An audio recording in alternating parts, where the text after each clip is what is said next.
3 extracomunitari sono stati arrestati dalla polizia in Calabria con l'accusa di addestramento ad attività di terrorismo internazionale. L'imam della comunità marocchina di Seglia Marina ed il figlio sono 2 delle 3 persone arrestate, il terzo invece fa parte della comunità marocchina di Lamezia Terme. Da internet scaricavano e diffondevano dati su armi ed esplosivi e software per il sabotaggio informatico. Nell'ambito dell'operazione, coordinata dalla Procura della Repubblica di Catanzaro, sono state eseguite 9 perquisizioni nei confronti di altrettanti indagati.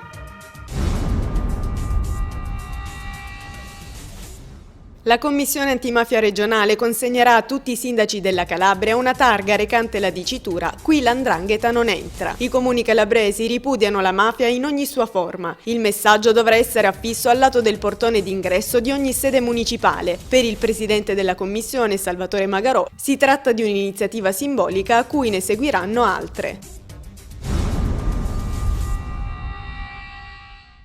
Latino al liceo classico, matematica allo scientifico, lingua straniera al linguistico sono alcune delle materie scelte per la seconda prova scritta della maturità e annunciate dal ministro all'istruzione Maria Stella Gelmini su YouTube. Al liceo pedagogico la materia della seconda prova sarà pedagogia, mentre nell'artistico i ragazzi si cimenteranno in disegno geometrico, prospettive e architettura. Tutte le informazioni anche per gli istituti tecnici e professionali sul sito istruzione.it.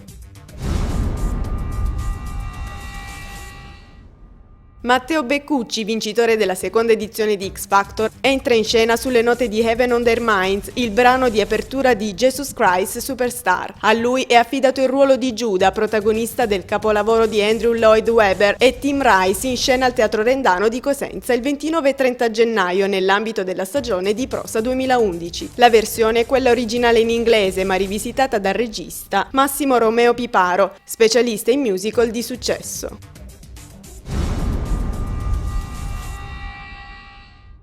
È entrata a far parte ufficialmente del cast dei 6 giovani che parteciperanno all'edizione del Festival di Sanremo che si svolgerà dal 15 al 19 febbraio prossimi, la 17enne regina Micaela Foti. Ieri sera, infatti, con il brano Fuoco e Cenere, ha superato la prova del televoto durante la diretta di Domenica In, condotta da Lorella Cuccarini, ed ha avuto il pass per il palco di Sanremo Giovani 2011.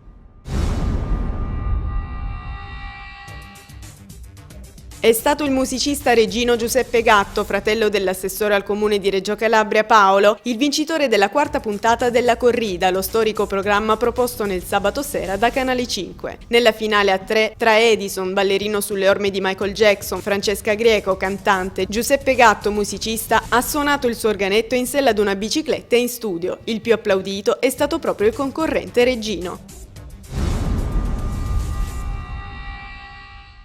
A conclusione del percorso lungo 164 km, quasi interamente pianeggiante, con un unico Gran Premio della montagna a Sant'Elia di Palmi, vinto da Stefano Pirazzi, che si è aggiudicato anche la maglia verde di scalatore, si è confermato leader della 61esima edizione del Giro ciclistico della provincia di Reggio Calabria Stefano Pietropolli, che aveva vinto la prima tappa Melito Portosalvo Catanzaro, secondo nella generale José Rodolfo Serpa Pérez e terzo Daniel Oss.